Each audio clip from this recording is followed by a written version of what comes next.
I'll sing it one last time for you. Then we really have to go. I was just living my life. I was just a young mom, excited about my future, excited about raising my babies. I hopped in the shower just like everyone else every other day, and I found a huge lump. And I just had that terror that went through me. It's still overwhelming, the number of women who get breast cancer and the number of women who still die of breast cancer.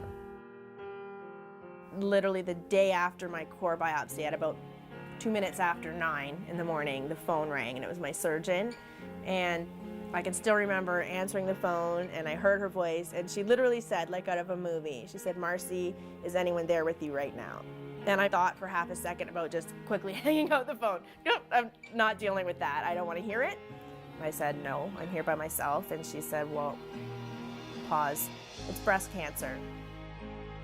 A future without breast cancer requires people, and we need to invest in those people who are dedicating their lives to breast cancer research and treatment.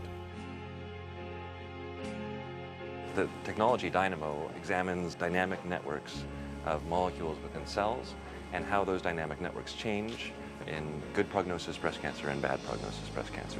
Right now we're able to predict with 80% accuracy disease-free survival for at least 10 years for newly diagnosed patients. The Canadian Breast Cancer Foundation has had a huge impact in my lab because it's funded the work for this project. The research that we do can contribute to clinical aspects of breast cancer, provides insight into ways we can better treat breast cancer, because ultimately we need to understand what each individual patient's breast cancer is and how best to treat it. Breast reconstruction treats the emotional and the mental and the psychological side of breast cancer. It's the difference of feeling fine and feeling normal for the rest of their life. The impact that I hope to bring to the Barrie community, especially with my training and fellowship through the Canadian Breast Cancer Foundation, is to improve the access to breast reconstruction for ladies, to reduce the anxiety and to reduce the problems associated with going through treatments of breast cancer. Without a doubt, my greatest fear was not living to raise my daughters. I mean, Dana was a baby. I was afraid she wouldn't remember me.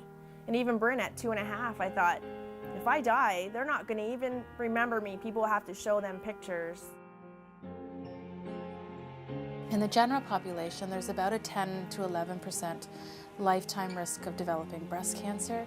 What we found in families in which there were numerous breast cancers within the family, there's about a 40% lifetime risk. 10, 15 years ago, we didn't have this type of information. We're making great strides in terms of what we know, what we can tell women, and how we can help women make decisions so ultimately they don't get breast cancer. We want to be able to integrate all these high-risk factors so that we can identify all women in Ontario that would be at such high risk, and then we can actually develop strategies to reduce that risk. We've been very grateful to the Canadian Breast Cancer Foundation. It's become a really major contributor, not just to my work, but to breast cancer research in Ontario for many researchers. Every day in the back recesses of my mind, there's that tiny shadow of what if, and I know I check way more often than I ever used to because I'm afraid that my battle might not be over. The results of the study were absolutely astounding. 1 in 10 patients who was presumed to have metastatic breast cancer on X-rays actually had benign disease. In 4 out of 10 women, we found that the tumours actually changed their hormone receptors. During a biopsy, changed patient management in 1 in 5 women. As a result of this study, global standards of care are changing.